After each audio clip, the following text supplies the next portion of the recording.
কোন তদন্ত ওনারা এসছেন আমি তাও জানি না, তার সঙ্গে কি সম্পর্ক আমি তাও জানি না। আমি আমার কাজে এসেছি।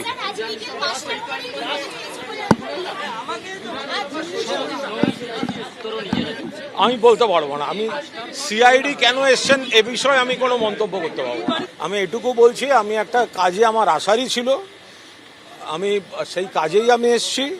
আসার পথে আমি শুনেছি এবং শোনার পর আমি কি করব, সিআইডি আছে শুনে আমি কি ব্যাক করে যাব নাকি?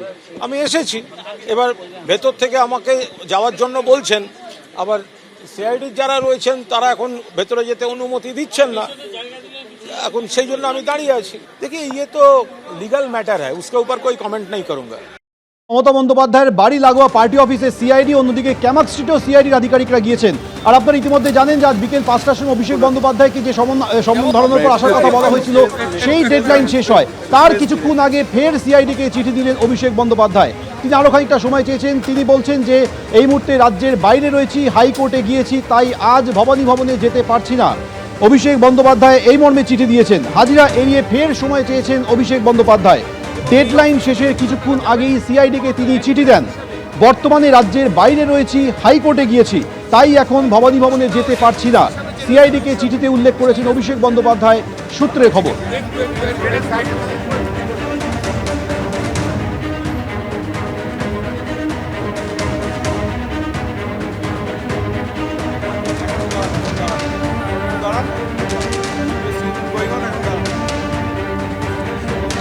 বিধায়কদের সই জালিয়াতি কাণ্ডে দুটি ঠিকানা ইতিমধ্যে সিআইডির টিম পৌঁছে গিয়েছে। আপনারা দেখলেন 30-এর বি হরিশ চ্যাটার্জি স্ট্রিটে, যেখানে তৃণমূল কংগ্রেসের সেন্ট্রাল পার্টি অফিস, সেখানে সিআইডির যেমন তল্লাশি অভিযান চলছে, আর অন্যদিকে 9 ক্যামাক স্ট্রিট সেক্রেটারিয়েট অফিস, এবং এখানেও ইতিমধ্যে সিআইডির টিম পৌঁছে গিয়েছে। সরাসরি আমাদের প্রতিনিধি ময়ূক ঠাকুর চক্রবর্তী আমাদের সঙ্গে রয়েছেন। ময়ূক, আমরা দেখেছি এই 9 Camac street secretariat office Trinamool কংগ্রেসের, যেখানে ঢুকতে গিয়ে সিআইডি টিমকে একইভাবে অসহযোগিতার সম্মুখীন হতে হয় এবং তারপরে সিআইডি টিম ভেতরে ঢোকে। ঠিক কি আপডেট এই মুহূর্তে?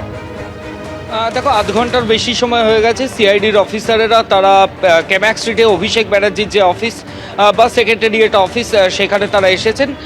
প্রথমে আসার পর সিআইডি আধিকারিকরা এই যে ক্যামাক স্ট্রিটের যে বিল্ডিংয়ের সামনে আমরা রয়েছি, এর তলায় শেক্সপিয়ার সরণি থানার পুলিশ আধিকারিকরা তারা সিআইডি আধিকারিকদের সঙ্গে অ্যাকম্পানি করছিলেন। তাদেরকে সঙ্গে নিয়ে তারা উপরে যান। উপরে যাওয়ার পর সিআইডি আধিকারিকরা একটা অভিযোগ করেন যে এই ক্যামাক স্ট্রিটের অফিসের বাইরে তারা বেশ কিছু জুতো দেখতে পেয়েছেন, যেটা দেখে তারা মনে করেছেন অনেক কর্মী ভেতরে রয়েছে। কিন্তু এই কর্মীরা তারা সিআইডিকে কোনো অ্যাক্সেস দিচ্ছিলেন না, তারা একটা ঘরের মধ্যে দরজা আটকে দিয়েছিলেন। মহিলা কর্মী আছে এরকম এক্সকিউজ তাদের তরফ থেকে দেওয়া হচ্ছিল। তখন সিআইডি আধিকারিকরা কাউন্টার করেন, তারা পাল্টা বলেন যে তাদের সাথেও মহিলা অফিসার আছে। কাজেই সেই জায়গা থেকে একটা জটিলতা তৈরি হয়, একটা অসহযোগিতা হয় বলেই সিআইডি সূত্রে দাবি। এরপর সিআইডি অফিসিয়ালসরা, যদিও সেই অসহযোগিতা কাটানোর পর, সার্চ অপারেশন শুরু করেছেন অভিষেক ব্যানার্জির যে অফিস সেখানে। এবং মূলত এর তদন্ত হচ্ছে বিধানসভার স্পিকারের কাছে একটা রেজলিউশন জমা পড়েছিল 70 জন বিধায়কের, এবং এই 70 জন বিধায়কের যে রেজলিউশন জমা পড়েছিল তাতে দুটো অ্যাড্রেস দেওয়া ছিল। একটা 30 B Harish Chatterjee, former chief minister, প্রাক্তন মুখ্যমন্ত্রী মমতা ব্যানার্জির রেসিডেন্স, আর একটা আমরা এখন যেখানে দাঁড়িয়ে রয়েছি ক্যামাক স্ট্রিটের তৃণমূল কংগ্রেসের সেক্রেটারিয়েট। এই দুটো জায়গার অ্যাড্রেস ছিল। ঠিক সেই কারণেই সিআইডির তরফ থেকে স্পষ্টভাবে বলা হচ্ছে তারা প্রাক্তন মুখ্যমন্ত্রীর বাড়ি যাননি, তারা ওই অ্যাড্রেসটা এসছেন যেটা ওই রেজলিউশনের কপিতে ছিল। এবং ক্যামাক স্ট্রিটের ক্ষেত্রেও অভিষেক ব্যানার্জিকে 3 বার নোটিশ করা হয়েছে, তিনি কমপ্লাই করেননি।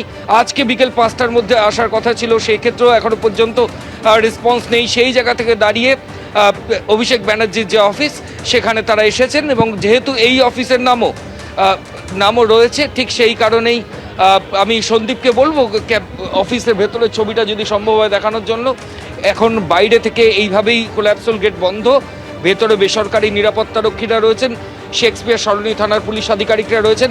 সিআইডির আধিকারিকরা প্রায় 40 মিনিটের বেশি সময় হয়ে গেছে তারা ওপরে গেছেন, সার্চ অপারেশন চলছে। কতক্ষণ ধরে এখন তারা সার্চ করেন এবং তাৎপর্যপূর্ণ কি এখান থেকে সিজ হয় এখন সেটাই দেখার।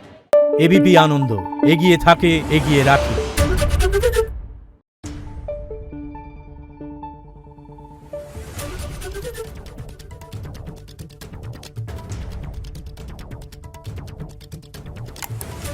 Thank you.